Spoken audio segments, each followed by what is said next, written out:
ഞാൻ തക്കാളി വെച്ചിട്ട് വളരെ എളുപ്പത്തിൽ ഒരു കറിയാണ് ഉണ്ടാക്കുന്നത്. അപ്പോൾ അതിന് വേണ്ടിയിട്ടൊരു മീഡിയം സൈസിലുള്ള 4 തക്കാളിയാണ് എടുത്തിരിക്കുന്നത്.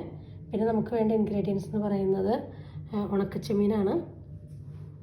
പിന്നെ കുറച്ച് ഒരു അരമുറി തേങ്ങ എടുത്തിട്ടുണ്ട്. ഇത്രയും ഇൻഗ്രീഡിയൻസാണ് നമുക്ക് മെയിനായിട്ട് വേണ്ടത്. ഇനി ബാക്കി എന്തൊക്കെയാണെന്ന് ഞാൻ പറയാം. അപ്പം നമ്മുടെ ടൊമാറ്റോനെ ഇതുപോലെ ചെറിയ പീസുകളായിട്ട് കട്ട് ചെയ്തിട്ടുണ്ട്. ഇനി നമുക്കിതൊരു പാനിലോട്ട് ഇടാം.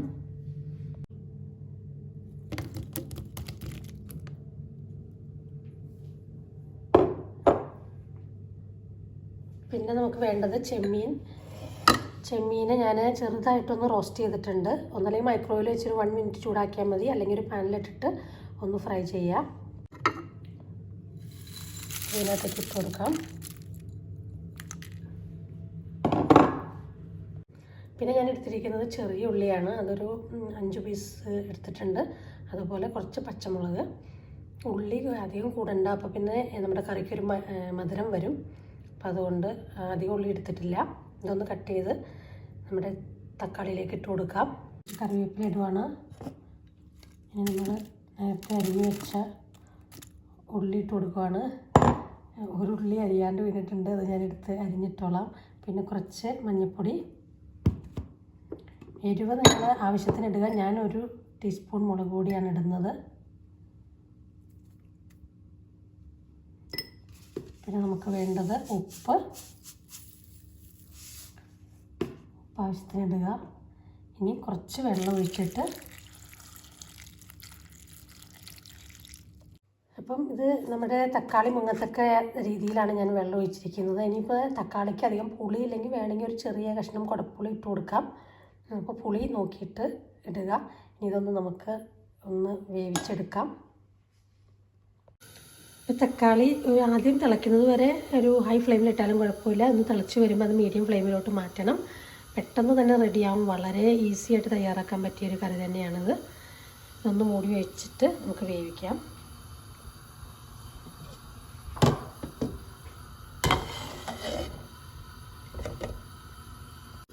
നമ്മുടെ കറി നല്ലപോലെ തിളയ്ക്കുന്നുണ്ട്. ഇനി ഞാനിതൊരു മീഡിയം ഫ്ലെയിമിലോട്ട് മാറ്റാൻ പോവുകയാണ്.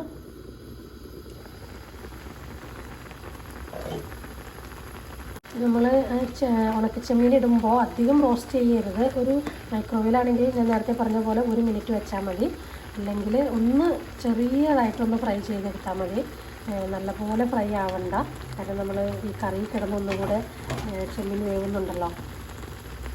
ചെമ്മീൻ അവിടെ ആവുന്നുണ്ട്. ആ സെയിം ടൈമിൽ നമുക്ക് തേങ്ങയൊന്ന് നല്ലപോലെ കുറച്ച് വെള്ളം ചേർത്തിട്ടൊന്ന് അരച്ചെടുക്കാം. ഈ അരയ്ക്കുന്ന സമയത്ത് ഞാൻ ഒരു ഉള്ളിയും പിന്നെ ഒരു 1/4 ടീസ്പൂൺ ജീരകം ഇടുന്നുണ്ട്. നോക്കൂ, നമ്മളുടെ തക്കാളി നല്ലപോലെ വെന്തിട്ടുണ്ട്. വെള്ളമൊക്കെ ഏകദേശം വറ്റിയിട്ടുമുണ്ട്. ഇനിയിപ്പോൾ ഇതിനകത്തേക്ക് നമ്മൾ അരച്ച് വെച്ച തേങ്ങ ഒഴിച്ചു കൊടുക്കാൻ പോവാണ്. തേങ്ങ അരയ്ക്കുന്നതിന് മുമ്പ് വേണമെങ്കിൽ മുളക് ചാറായിട്ട് വേണമെങ്കിൽ കഴിക്കാട്ടോ, അതും നല്ല ടേസ്റ്റ് തന്നെയാണ്. ഇനിയിപ്പോൾ വെള്ളം നോക്കിയിട്ട് ഒന്നുകൂടെ നമ്മൾ ആ മിക്സിയുടെ ജാറും കൂടെ ഒന്ന് കഴുകി കുറച്ച് വെള്ളം കൂടെ ഒഴിക്കാം. ഈ സമയത്ത് നമുക്ക് ഉപ്പൊക്കെ നോക്കാം. ഇനി ചെറിയൊരു തിള വന്നാൽ നമ്മളുടെ കറി റെഡിയായി കഴിഞ്ഞു. കുറച്ചുകൂടെ വെള്ളം മിക്സിയുടെ ജാറ് കഴുകിയിട്ട് ഞാൻ ഒഴിക്കുവാണ്.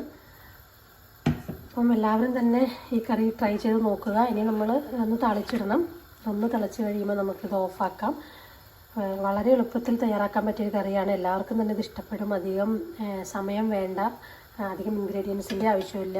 തക്കാളിയും കുറച്ച് ഉണക്കച്ചെമ്മീനും തേങ്ങയും മാത്രം മതി ഇതിന്.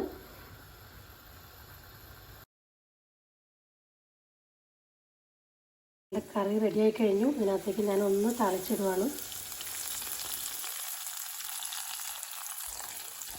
ഞാൻ താളിക്കുന്ന സമയത്ത് കുറച്ച് ക്രഷ്ഡ് ചില്ലിയും കൂടി ഇട്ടായിരുന്നു. എല്ലാവർക്കും തന്നെ ഇഷ്ടപ്പെടുമെന്ന് വിചാരിക്കുന്നു. എല്ലാവരും ട്രൈ ചെയ്യുക. Thank you.